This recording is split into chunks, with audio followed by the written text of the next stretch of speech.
Hello, good morning, good afternoon, or good evening, depending on where you're located.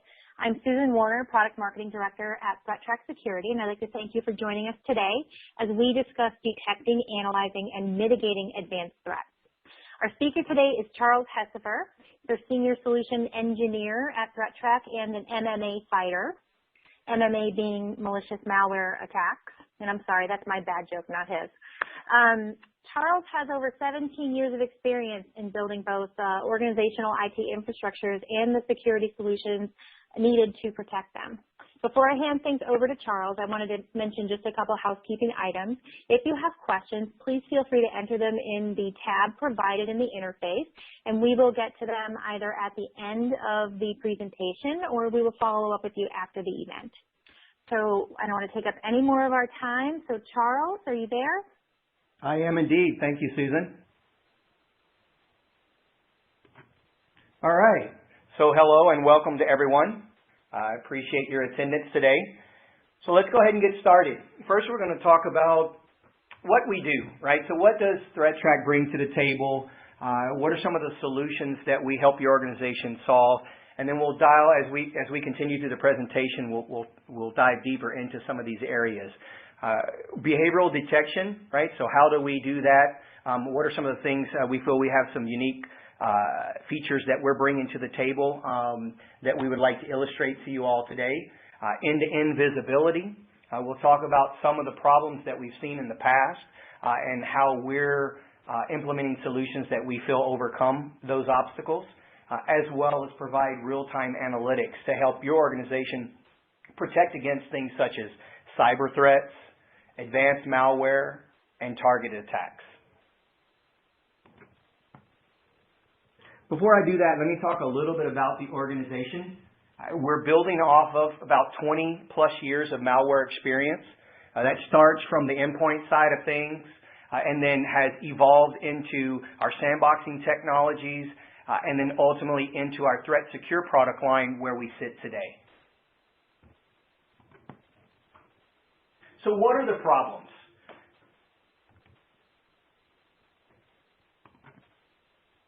If you take a look, we see these type of clips or news indicators of breaches throughout the industry, whether it's HIPAA, whether it's federal, whether it's corporate. We're seeing a number of compromises continuing to happen, regardless of the fact that the industry has invested large sums of money into these security devices and or security applications.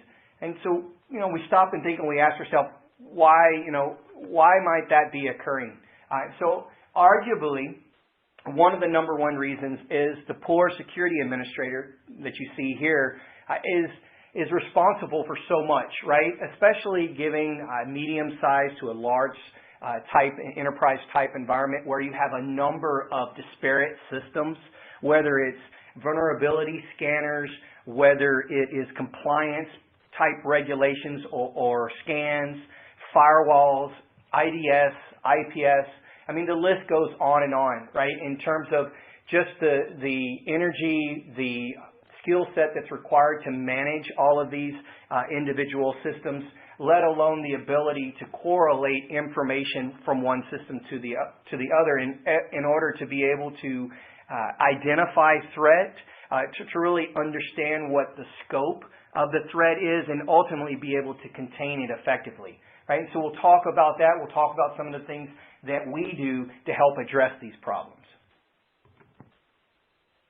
So how do we fix that problem?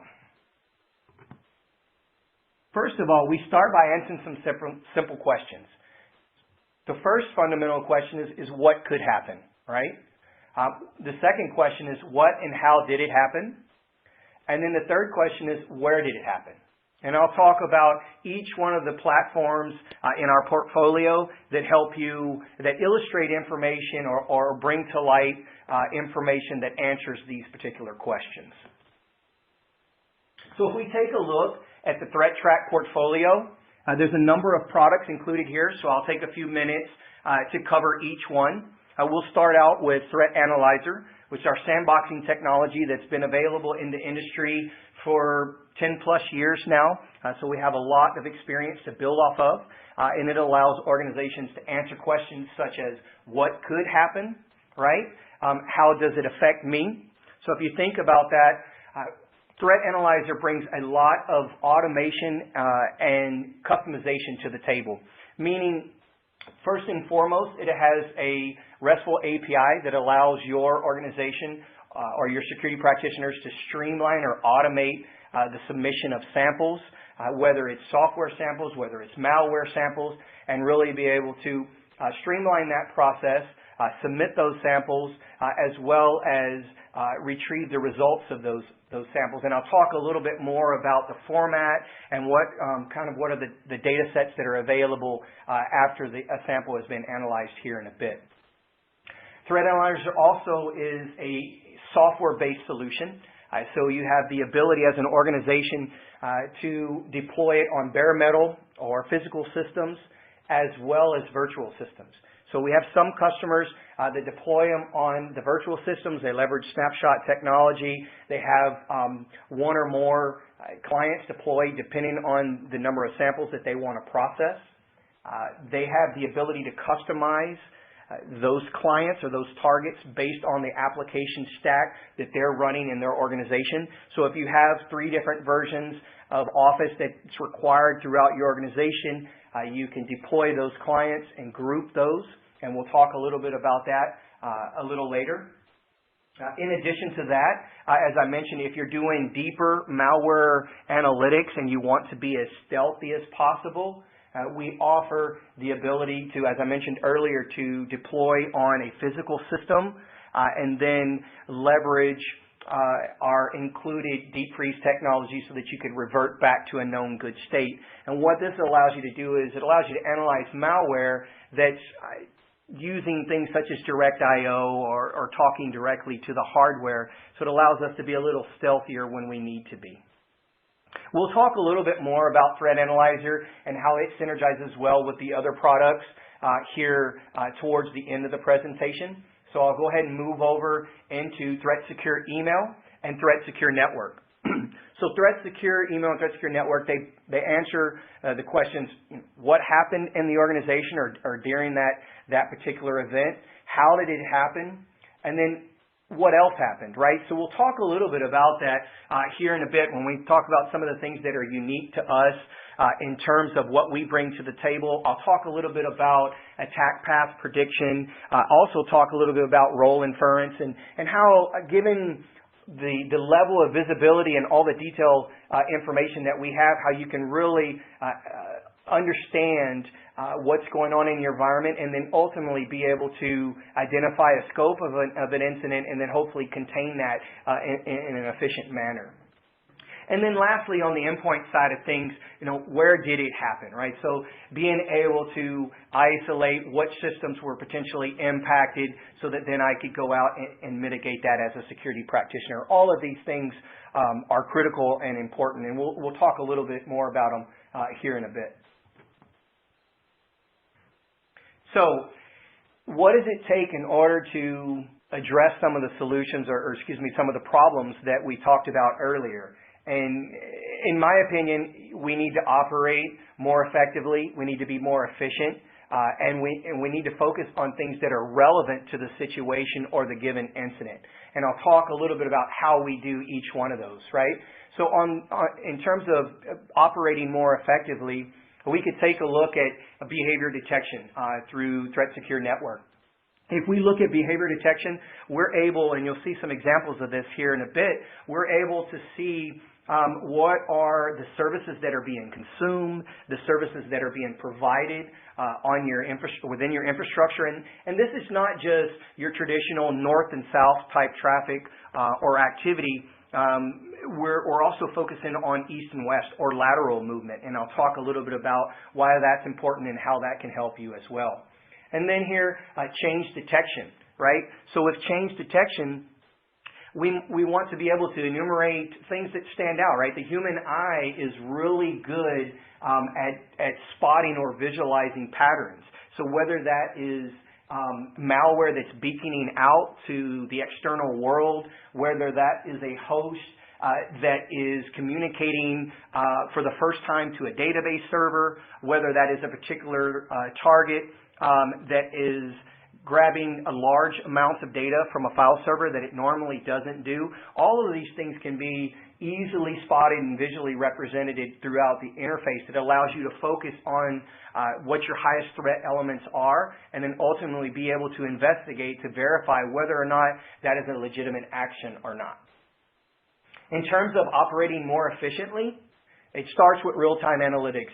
The key is all about the content and how you display the content.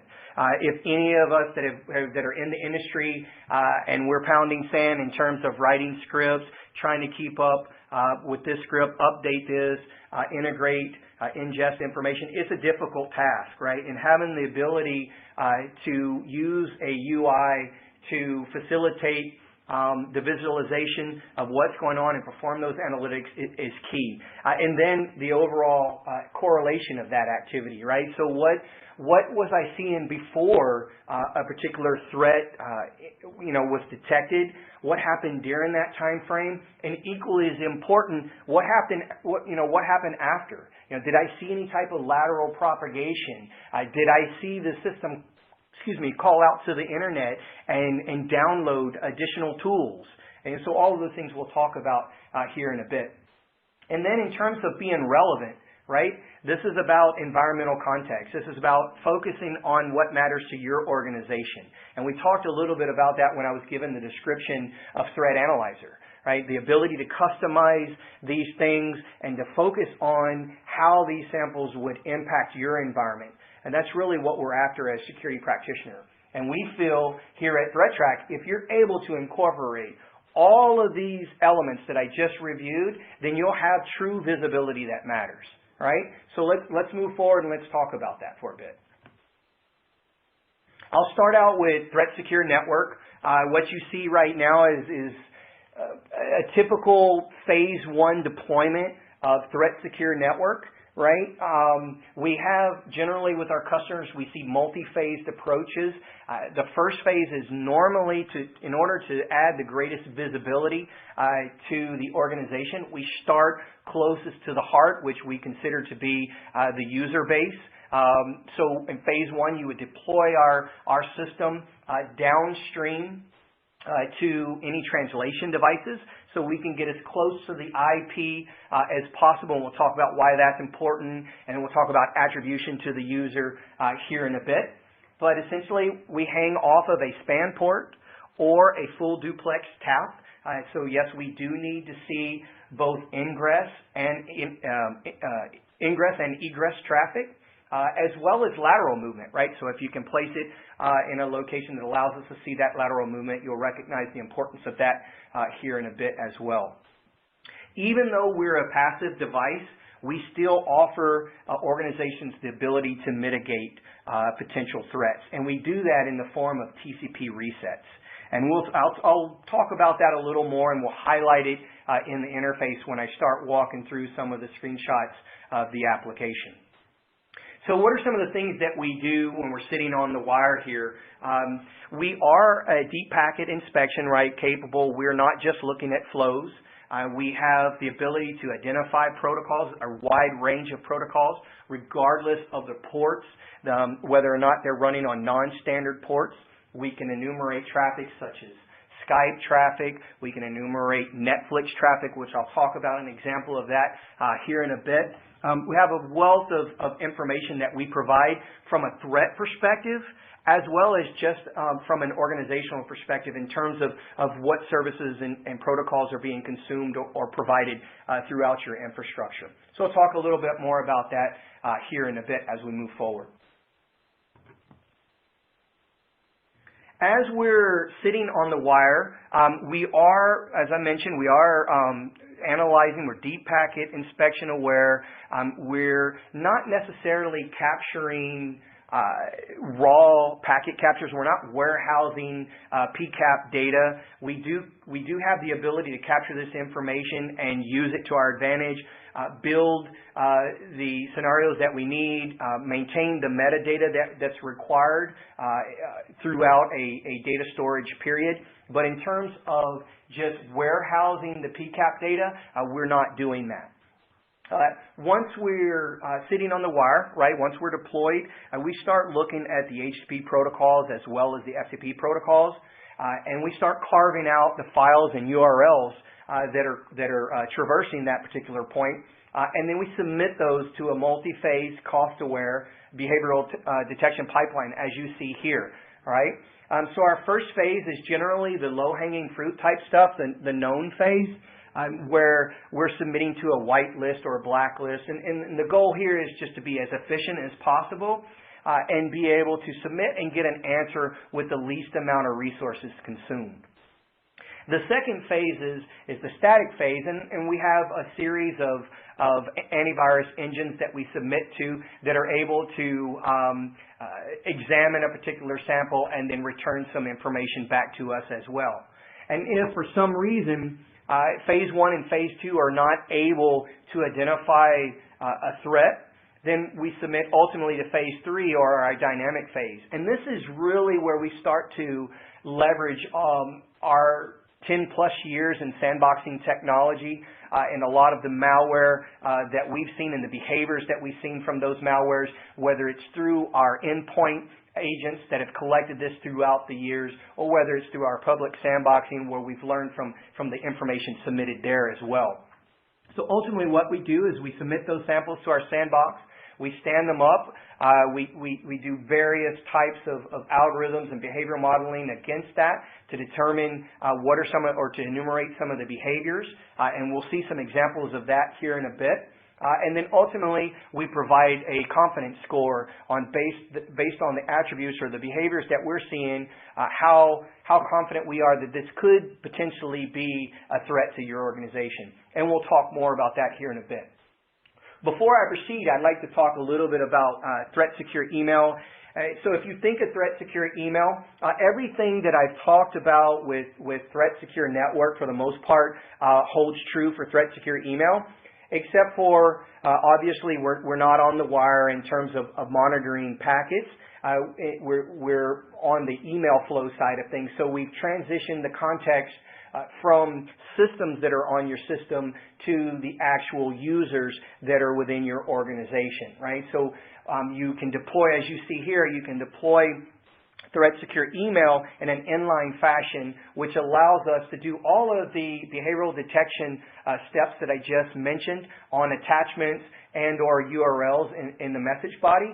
But in addition to that, we can provide mitigation real time in terms of notifying users, blocking activity or quarantine information as well.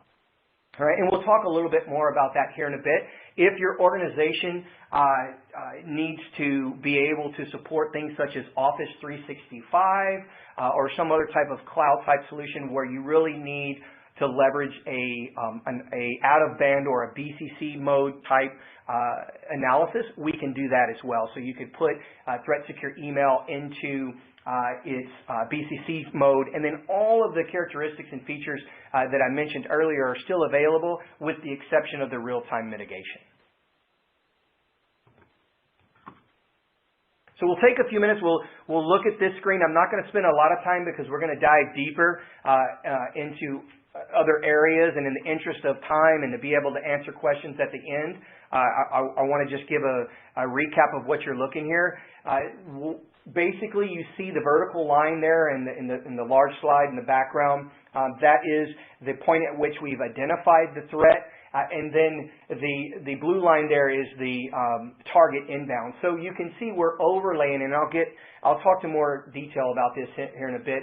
But we're overlaying the target's inbound and outbound activity as it is associated to a particular threat that was detected.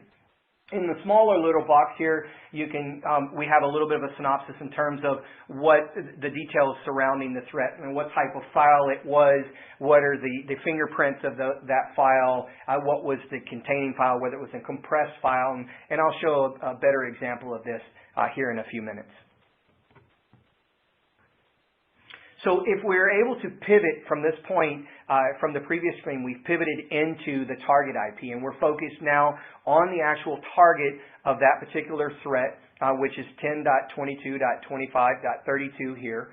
We've given it a time range, so you can see in the kind of the top right-hand corner there that depending on the scope of our investigation, we could broaden that, or we could narrow that scope, so we could focus in on the time frame that's relevant to what we're looking at, or maybe what our interest is. As you saw in the previous screen, right, with the target IP, I have an overlay. The vertical lines there are the number of threats, or the different instances of threats that we've identified, and then we've overlaid what the traffic patterns look like, both inbound and outbound, for this target IP over the course of that time. So you can do things such as just really quickly be able to visualize any type of anomalies, whether it's a spike in activity, any type of inconsistencies that might warrant further investigation.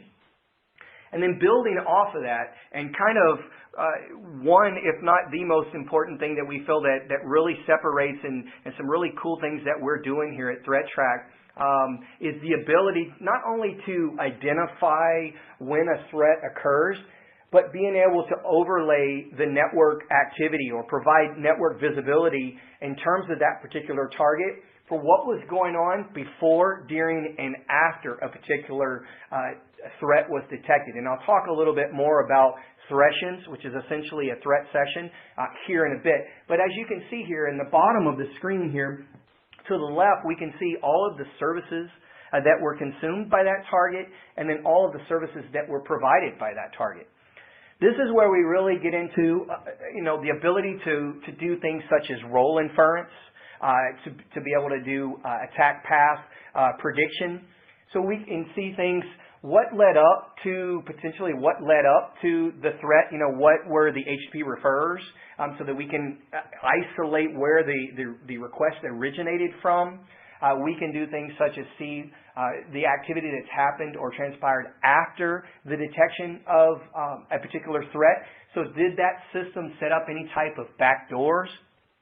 Did it attempt to connect to my database? Did it attempt to connect to my file server? Were there data exfiltration attempts, right? Where there's any type of lateral propagation? So we can start to really enumerate that and isolate it so that we can better understand what the scope of the incident was, as well as being able to effectively contain it whenever we're ready to do so. And I mentioned the role inference. Just by looking at the activity, the services consumed and services provided, we're able to really paint a picture of what type of system that is, whether it's a user workstation, if they're coming in in the morning and they're connecting to their email server and they're doing certain things throughout the day, and really separate that from, say, a server that's providing SSH access or a database server that's providing database services.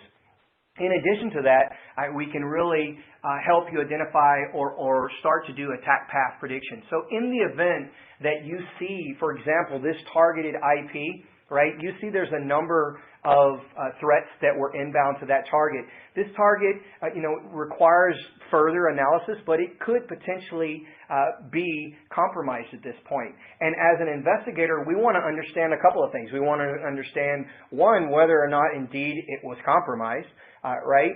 But also, what other access did that particular system have? What privileged access? So if the credentials are compromised on this particular host, what other type of connectivity, such as RDP, SSH to critical infrastructure type systems, did this system have access to? And ultimately, did they use the same credentials that might allow an attacker to compromise this system and then leap into more sensitive type or critical infrastructure systems?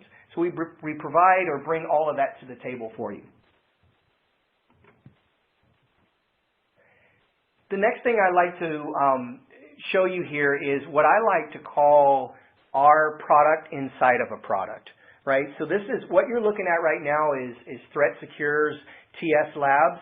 And if you notice, we've kind of transitioned from the threat side of things over into just visibility, right? So here we're leveraging all of the protocol identification and recognition abilities that we have in terms of what services are being consumed, what services are being provided, what are the traffic categories or traffic families that are operating within your infrastructure. And you can see here towards the bottom here that we have a traffic family by size. And this is pretty critical because just in terms of flat-out visibility, the power that you have at your fingertips is pretty amazing. So whether you're a security engineer, whether you're a network analyst, whether you're an IT analyst, right, we can bridge those gaps and provide information that's relevant to all of those fields. So let's take, for example, you can see here that web is by far the largest consumer of my organization's bandwidth, close to 1 terabyte approximately. We can see here that we have audio, video, and then that's interesting, right? So a case in point here would be that maybe in terms of acceptable use policy in our organization, we don't allow certain social media or streaming audio or video content, say, to Netflix. So I could click right here and one click on audio, video, and then enumerate any types of families or services that are under that particular category. So for example, Netflix. And then I could click a second time on Netflix, and what that's going to allow me to do is that's going to enumerate all of the internal systems within my organization that are consuming Netflix, right? And then I can see who my top consumers are, who are the people that are abusing our bandwidth or our acceptable use policies. And I can get that IP listing within 2 clicks in this interface, right? After about 10 minutes of running, I have the ability to gather this information, and then in 2 clicks, I can enumerate that type of traffic. And that gives us, like I said, the IP address, which still doesn't necessarily give us attribution to the user.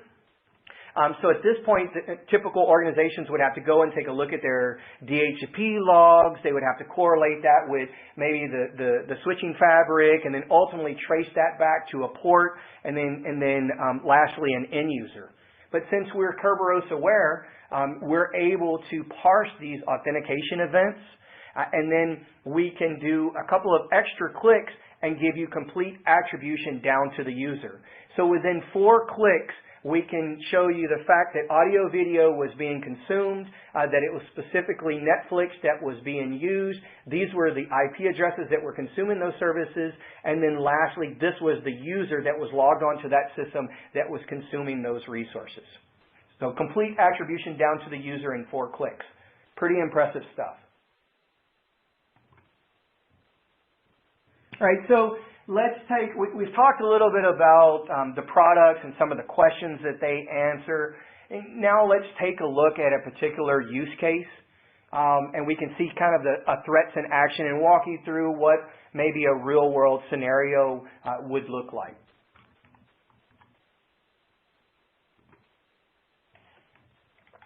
So let's take, for example, attackers, right? Because they have all the time in the world.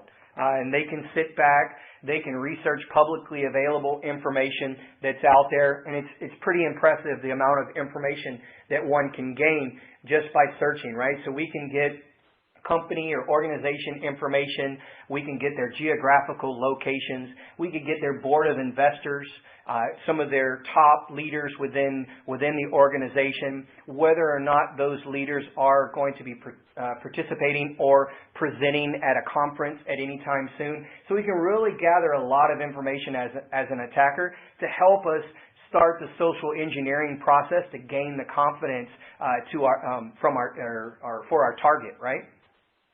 So in this particular case, we decide on a particular company, right?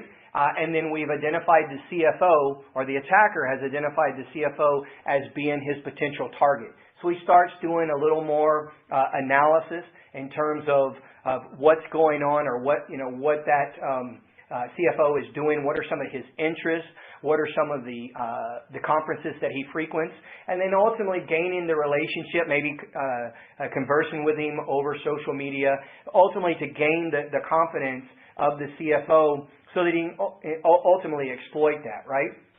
So we see here that the attacker reaches out, makes contact after building that relationship with the CFO, and is talking to him about certification requirements for CPA, which all seems legitimate to the CFO. He's talked to this individual in the past, and he's had the ability to build some confidence over time and has no reason not to trust this. I mean, we see this constantly. This is whether it's through email or whether it's through instant messaging. It's a very successful attack vector, and we see it continuously throughout the industry.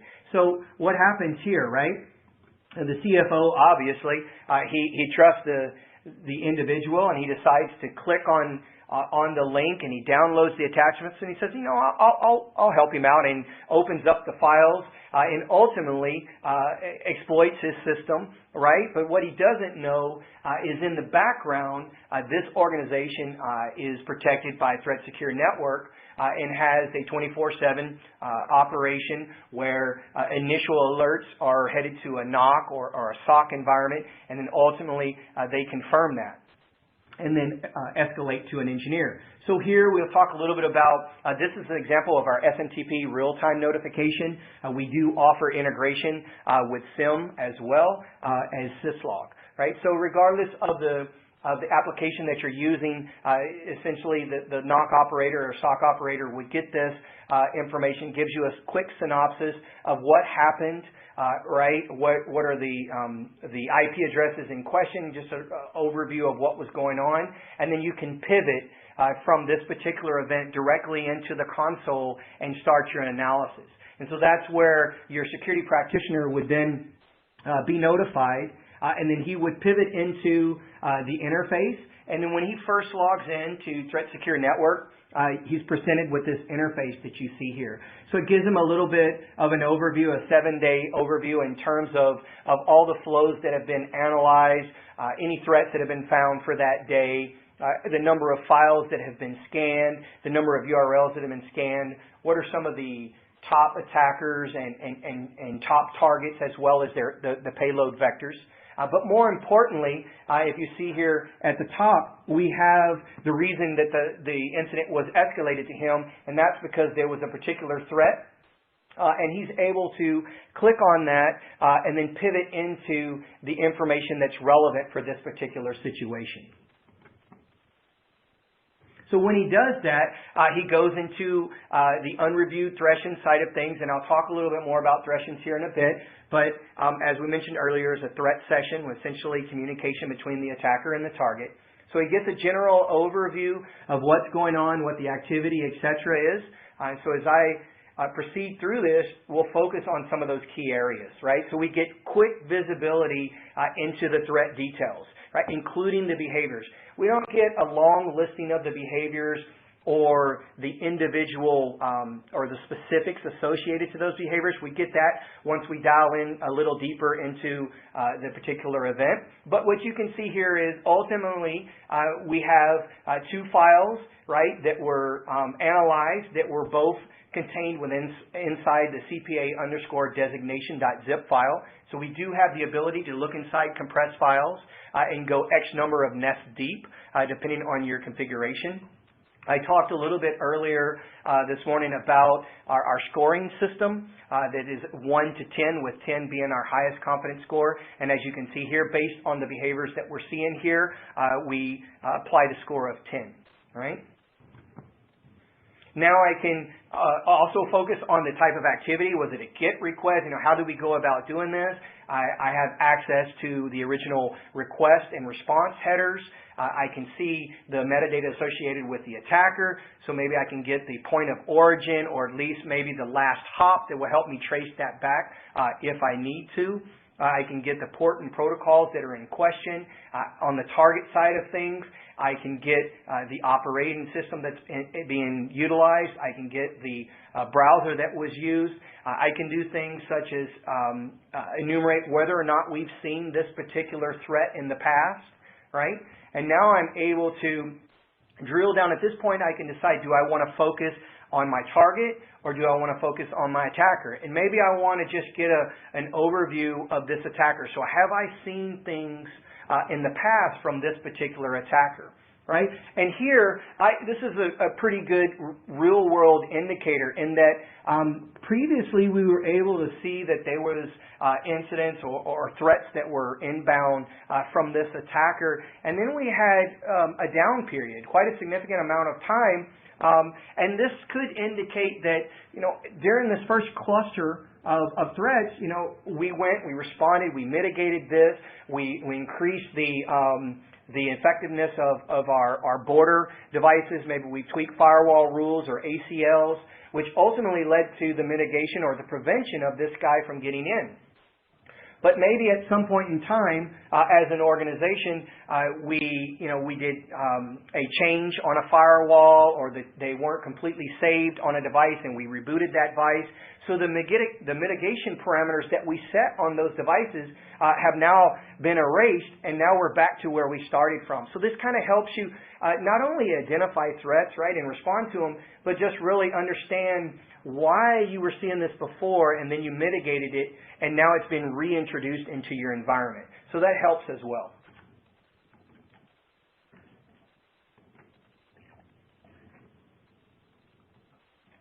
Now we get into the good stuff, right? So this is where I talk a little bit more about, you've heard me talk about thresholds a couple of times, and this is one of the most exciting aspects of our product and kind of the development and what we're doing in terms of emerging threats and being able to do protocol recognition and all of the things that I talked about earlier. If you take a minute to look at the screen, and I'll focus in on it here in the next slide, but you just get an overview of the target, right? And this is a threshold window that you're looking at, and that is a period of time or a communication time window between the attacker and the target for up to an 8-hour period, right? So I get to see what that inbound and outbound traffic looked like for my target that we talked about earlier, before, during, and after, right? So now I can visualize and I can see the vertical spike or the vertical line that indicates the point at which we identified the threat, and then the spike in activity, right? So inbound activity that's coming in.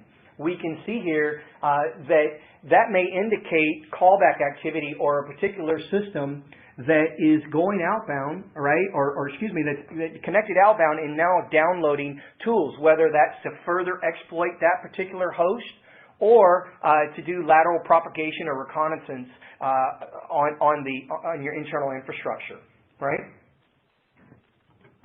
So as I mentioned here, this kind of just highlights that in terms of the timeline. You can see here that generally speaking, there was low to zero volume in terms of inbound and outbound traffic for this target, but sometime shortly after the identification of that threat, we see that large spike, right? And this really helps us do the post-threat analysis and really isolate what the network track activity looked like to help us understand potentially the scope of the situation, right?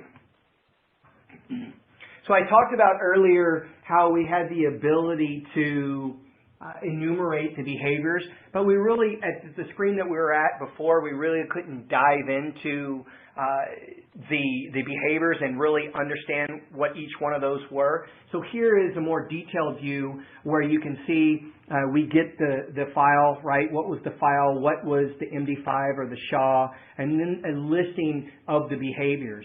So here I can see at the first arrow there, I can see that there is callback activity, right? So it's connecting to a server. So this helps me both from a mitigation perspective, internal to Threat Secure Network, as well as just my border defenses. Maybe I want to take the information that I've learned from Threat Secure Network and increase my border defenses by applying ACLs or firewall rules to block this traffic. In addition to that, I can see command line parameters that are running as well. on the system. So it helps me better understand and provide me attributes or characteristics to look for in the future. And then we'll talk about here in a bit in the last slide where we talk about Threat Analyzer. But if you notice up here at the top right, we can download the sample. So Threat Analyzer and Threat Secure Network, Threat Secure Email really synergize well together in that you can download the samples that are detected in Threat Secure Email as well as Threat Secure Network, and then upload those into Threat Analyzer either using the API that we talked about or manually submitting those through the UI and being able to understand how that, get more detailed information on how that particular sample may impact your organization. And here's an example of either alerting or blocking. So as I mentioned earlier in the presentation that we do offer the ability to mitigate via TCP resets. And this is how you would do that. Basically, you could enable that in a configuration and then set your parameters here and alert on that in the future or block it as well. Lastly, we'll talk about, so I talked about we could download the sample and then upload that into Threat Analyzer. We talked about the ability to customize, the ability to really streamline and automate your incident response procedures to help you operate more efficiently without the increase to operational overhead. So we can do this from a malware perspective. As you can see here, you can submit those samples. You could run a sample against a group of clients, say, for example, that Office, multiple versions of Office that I talked about earlier. But lastly, and probably equally as important, that I work with customers on a daily basis that use this product and they're not even interested in malware, right? What they're looking at is they have critical infrastructure systems that are running in various locations throughout their organization. And they're purchasing external software or they're creating proprietary software, and they want to run it through Threat Analyzer and see how it would impact those critical infrastructure applications. Right? So there's really kind of two use cases there. There's the malware side of things as well as just the software behavioral analysis and understanding how it might impact those critical systems. All right, and that's pretty much it in terms of today's presentation. First and foremost, I'd like to thank everyone for attending. If you have any questions, we will get to some of those questions here in a bit, but we may not be able to answer all of those questions during the last few minutes that we have. But we would like for you all to reach out to our sales organization or reach out to myself as well if you have technical questions or you would like some more information surrounding the product. We'd be more than happy to reach out to you or to respond to your questions. And with that, I'll turn it over to Susan for our question and answer session. Susan, are you there? Yeah, I am. Hey, Charles, we probably only have about 2 minutes. I'm going to pick maybe some really short answer questions. One of the questions that we received is around the alerts. Are they based off of unknown signature? So it depends on what stage that we're running through. So if you recall back to the slide, it was a multi-phase approach. We have things that are known in terms of whitelisting and blacklisting. We have things that are known in terms of its signature in phase 2. And then phase 3, which is more the behavioral side of things, is where we learn about them for the first time and we classify those as discovered events. And then in the future, once we've discovered something, we incorporate that intelligence into our intel sources, and then it just helps ease the processing and quicken the recognition of those threats in the future. Great. I think we have time for one more. It's around deployment. What's the typical deployment time, and do we offer software or a virtual appliance? Right. So kind of 2 questions in one there, so I'll answer the first question. In terms of Threat Secure Network, it's pretty simple. Provided you have the infrastructure, whether it's a TAP or a span, as long as we can see that full duplex, it's probably about a 10 to 15 minute install. It actually takes longer for the system to boot than it does to plug in the cable. So once that's up and running, we're good to go there. in terms of its availability on Threat Secure Network side of things as well as Threat Secure Email. We offer a small, medium, and large form factor in terms of physical appliances. On the Threat Secure Network side of things, we offer a virtual appliance that is ESX compatible. And then on Threat Secure Email side of things, we offer both an ESX compatible virtual appliance as well as an AMI instance. And then in terms of Threat Analyzer, as I mentioned earlier, it's a software-based solution. Great. I think that's all that we have time for today. So again, wanted to thank everyone for joining us today, and thank you, Charles, for the great presentation. Excellent. Thank you all. Take care. Bye-bye.